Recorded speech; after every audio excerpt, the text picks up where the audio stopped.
15 বছর ধরে ঝুঁকি নিয়ে বাসের সাঁকোর ওপরে অস্থায়ী চলাফেরা করতে হচ্ছিল মালদার হরিশ্চন্দ্রপুরের 1 নম্বর ব্লকের রসিদা গ্রাম পঞ্চায়েতের বিরুয়া এবং আজিমপুর গ্রামের মানুষদের।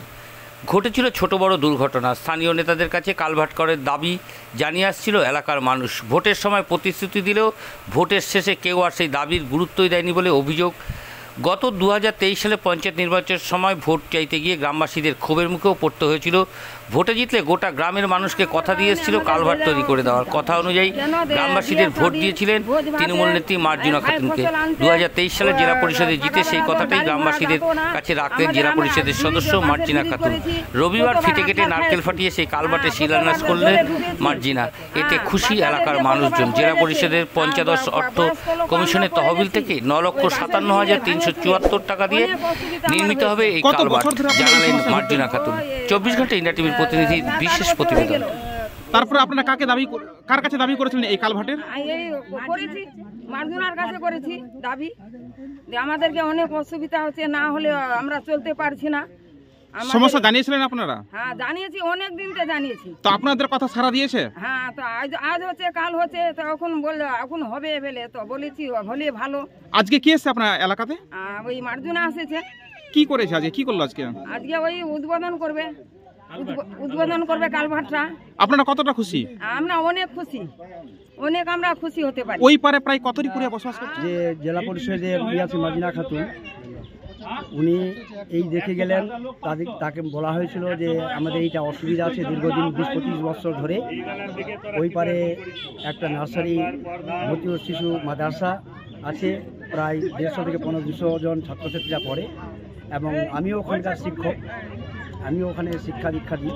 প্রায় 50টা বেশিও পরিবার ওই পারে গিয়ে যে যাতায়াতটা কতটা মানে ব্যর্থ হয়েছে, এইটা আজকে যে শিলান্যাস করলেন মার্জিনা দিদি জেলা পরিষদের এসে, আমরা খুব গ্রামবাসীরা উৎসাহিত।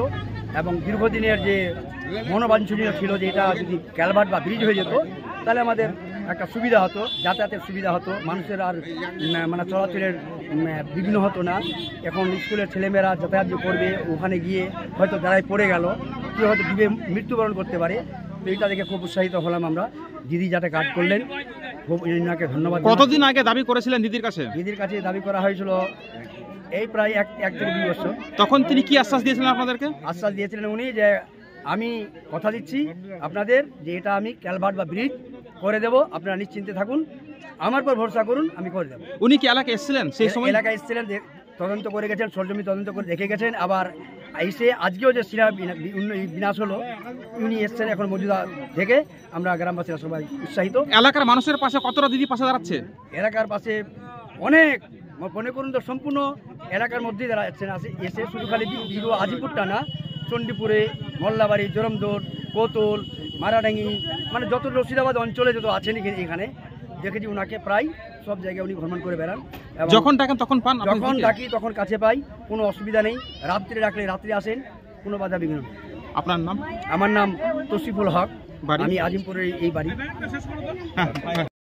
রশিদাবাদ জিপির অন্তর্গত বিরুয়া আজিমপুর, মানে ওই পাড়া বিরুয়ারই জায়গাটা, বিরুয়া আজিমপুর জায়গাটাতে এখানে এসছি। সাইরুল চায়ের দোকান থেকে মোজো হাউস পর্যন্ত এটা আমরা যখন আমি ভোটের সময় এসেছিলাম, দেখছিলাম যে মানুষগুলো বাসের মাচাতে যাতায়াত করছিল। তখন ওখান থেকে আমাকে ফোন করেছিল, যখন বর্ষাকাল, তখন কিন্তু খুব বর্ষা, জল খুব মানে চলাচল করছিল। তখন আমাকে ফোন করলো রামজান, বিরুয়া রামজান মাতাবদা ফোন করেছিল, রামজানদা ফোন করেছিল, তারপরে মাহিরুল ফোন করেছিল, আরও এখানকার অনেকে ফোন করেছিল যে দিদি এখানে আমাদের একটা মানে কালভার্ট বা ব্রিজের খুব দরকার। তখনই আমি দেখেছিলাম, তখন আমাকে মানে এতে ভিডিও করে দেখেছিল, তখনই আমার মনে ছিল। তারপর আমি একদিন এসেছিলাম, এসে আমি জায়গাটা দেখে গেছিলাম, সরজমিন তদন্ত করে গেছিলাম। সত্যি এখানকার মানুষ যে 50টা পরিবার যে ওই দিকে গেছে আজিমপুরের দিকে, মানুষ কিন্তু চলাচল করতে পারতো না। ওখানে একটা নার্সারি স্কুলও আছে, এখানে কিন্তু খুব একটা প্রয়োজন ছিল, কালভার্ট বা ব্রিজের খুব প্রয়োজন ছিল। সেই ভেবেই কিন্তু আমি মালদা জেলা পরিষদ 15 ফিনান্স থেকে আমি প্রায় 10 লাখ টাকা ধরেছিলাম। এখানে স্যাংশন হয়েছে 9,57,000 সামথিং কিছু টাকা। এখানে এই কাজটা হয়ে এখানকার মানুষের খুব উপকৃত হবে, মানুষ চলাচল করতে পারবে। এই যে বাচ্চাগুলো স্কুলে যাচ্ছিল, কখনো জলে পড়ে যেত বা আর কিছু পড়তো, বয়স্ক লোকরা বাজার করতে যেত, খুব অসুবিধা হতো। তাই এই ভেবে কিন্তু আমি এই কালভার্টটা ধরেছিলাম। কালভার্টটা হয়ে মানুষের খুব উপকৃত হয়েছে, মানুষ খুব উপকৃত হবে। এখানকার মানুষ বলবে যে এখানে এই কাজটা ধরে কতটা উপকৃত হবে বা উপকৃত হয়েছে। আজকে কি তার শিলান্যাস হলো? আজকে তার শিলান্যাস হলো। আপনারা দেখেন যে মানুষের কত উচ্ছ্বাস, মানুষের কত ভিড়, কত আনন্দিত হয়েছে এই কালভারটা হয়ে, বা কালভারটা যে শিলান্যাস হচ্ছে আজকে। কাল থেকে কাজ বা পরশুদিন থেকে কাজ শুরু হয়ে যাবে। আপনারা দেখছেন 24 ঘন্টা ইন্ডিয়া টিভি, সর্বদা সবার পাশে, সবার মাঝে। আজ এ পর্যন্ত।